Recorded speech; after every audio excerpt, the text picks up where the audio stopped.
குஜராத் அணியை வீழ்த்தி சிஎஸ்கே அணியை பாயிண்ட் டேபிளில் பின்னுக்கு தள்ளி சம்பவம் பண்ணி கம்பேக் ஆயிருக்காங்க ஓஜி மும்பை இந்தியன்ஸ் அணி. அம்பியா இருந்து ஒரே மேட்ச்ல அந்நியனா மாதிரி சதம் அடிச்சிருக்காரு திலக் வர்மா. மும்பை விசஸ் குஜராத் இவங்க ரெண்டு பேருக்கும் இடையான மேட்ச்ல மும்பை அணி எப்படி அபாரமா ஜெயிச்சாங்க. ஸோ பாயிண்ட் டேபிள் நிலவரம் என்ன அப்படின்னு இந்த மேட்சோட ஹைலைட் பண்ணி தான் டீட்டெயிலாக பார்க்க போகிறோம். முதல்ல இந்த மேட்ச்ல மும்பை அணியில் 5க்கும் மேற்பட்ட பல அதிரடி மாற்றங்கள் பிளேயிங் லெவலில் பண்ணியிருந்தாங்க. டாஸை வெற்றி பெற்ற குஜராத் பந்து வீச்சு தேர்வு செய்ய முதல்ல பேட்டிங் அணியை மும்பை அணியுடைய தொடக்கம் மோசமாக தான் இருந்துச்சு. தொடக்கத்திலே மும்பை அணியை சேர்ந்த தினேஷ் அறிமுக வீரர் 4 பாலுக்கு 2 ரன்ல ரபாடா போட்ட பால்ல எல்பிஐடி வெளியேற, குண்டன் டிகாக் 11 பாலுக்கு 13 ரன் அடிச்சிருக்கும் போது ரபாடா போட்ட பால்ல ரபாடாட்டை கேட்ச் கொடுத்துட்டு வெளியேறினாரு. சூரியகுமார் ஏதோ 10 பாலுக்கு 5 ரன் இருக்கும்போது ரபாடா போட்ட பால்ல போல்ட் ஆகிட்டு வெளியேற, பவர் பிளேலேயே பார்த்தீங்கன்னா 45 ரன் இழப்பிற்கு 3 விக்கெட்டிலிருந்து பரிதாப நிலையில் மும்பை அணி இருந்தாங்க.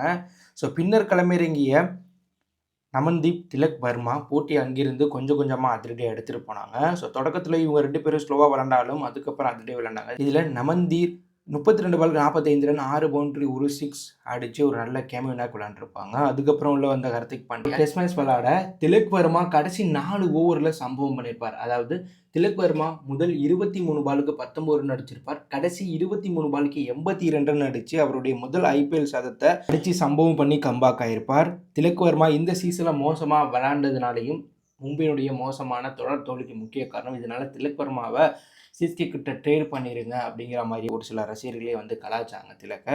ஆனால் திலக் இந்த மேட்ச்சில் 45 பாலுக்கு 101 ரன், 8 பவுண்டரி, 7 6, 224 கிட்ட ஸ்ட்ரைக் ஹிட். அதுவும் கடைசி 4 ஓவரில் மட்டும் 80 ரன்களுக்கு மேலே இவர் தனியாளாக அடிச்சிருப்பார். இதனால மும்பை 20 ஓவர் முடிவில் 5 விக்கெட்டில் பேருக்கு 199 ரன் அடிச்சிருக்காங்கன்னே சொல்லணும். ஸோ திலக் வர்மாவை மும்பை ஒழுங்காக யூஸ் பண்ணலையோ அப்படிங்கிற கேள்வியும் இருக்குது. ஏன்னா போன சீசன்லையுமே பார்த்தீங்கன்னா திலக் வர்மா பெருசாக சோபிக்கலை. இந்த சீசனில் இப்போ 101 ரன் அடித்து கம்பேக் ஆகியிருக்காரு. ஸோ தொடக்கத்தில் பவர் பிளேயில் மும்பை அணி ஒரு 150 ரன் கூட தாண்டாதுன்னு நினச்சோம். ஆனால் நமன்தீப், திலக் வர்மாவுடைய அதிரடி ஆட்டத்தால் 199 நல்ல டார்கெட் அடித்தாங்க. எதிரின் பந்து வீச்சுதாப்பில் ரபாடா 3 விக்கெட் எடுத்து சம்பவம் பண்ணியிருப்பார். பின்னர் களமிறங்கிய மும்பை அணியில் பும்ரா, தமிழ்நாட்டை சேர்ந்த சாய் சுதர்சனை முதல் பால்லேயே விக்கெட் எடுத்து பும்ரா 5 நாக்குக்கு அப்புறம் முதல் விக்கெட்டை எடுத்து சம்பவம் பண்ணியிருப்பார் பும்ரா.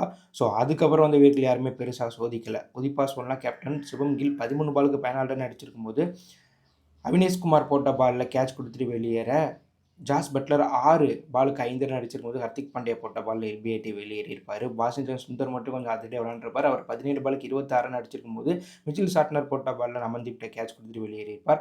பிலிப்ஸ் 8 பாலுக்கு 6 ரன்லையும், ராகுல் ட்ரவாத்தியா 11 பாலுக்கு 8 ரன்லையும் வெளியேறியிருப்பாங்க. அடுத்ததாக வந்த ஷாருக் கான் 13 பாலுக்கு 17 ரன்லையும், ரஷீத் கான் 4 ரன்லையும், ரபாடா 12 ரன்லையும் வெளியேற, குஜராத் அணி 15.5 ஓவர் முடிவில் திலக் வர்மா அடித்த ரன்னை கூட அடிக்காமல் அவுட் ஆயிருப்பாங்க. அதாவது குஜராத் அணி 15.5 ஓவர் முடிவில் 10 விக்கெட்டில் பேருக்கு 100 ரன் அடிச்சிருப்பாங்க. திலக் வர்மா இந்த மேட்ச்சில் 101 ரன் அடிச்சிருப்பாங்க. இதனால் 99 ரன் வித்தியாசத்தில் மும்பை அணி அபாரமாக ஜெயிச்சு சிஎஸ்கேயை விட பாயிண்ட் டேபிளில் முன்னேறி இருக்காங்க.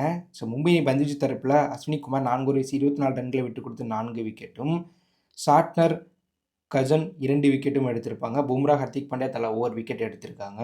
ஸோ இந்த மேட்ச்சில் மும்பை ஜெயிக்கிறதுனால 10வது இடத்துலேருந்து ஒரேடி 7வது இடத்துக்கு போயிருக்காங்க. மும்பை விளாண்ட 6 மேட்ச்சில் 2 வெற்றி 4 தோல்வி பெற்று 4 புள்ளியோட சிஎஸ்கே எல்எஸ்டியை விட ரன் ரேட் அதிகமாக இருக்கிறதுனால 7வது இடம் போயிருக்காங்க. ஸோ மும்பை விளையாட போகிற அடுத்த போட்டிகளில் தொடர்ந்து ஒரு 6 போட்டி ஜெயிச்சா மும்பை அணிக்கு பிளே ஆஃப் வாய்ப்பு பிரகாசமாக இருக்குது. ஸோ மும்பையினுடைய கம்பேக் திலக் வர்மாவுடைய சதத்தை பற்றி என்ன நினைக்கிறீங்க?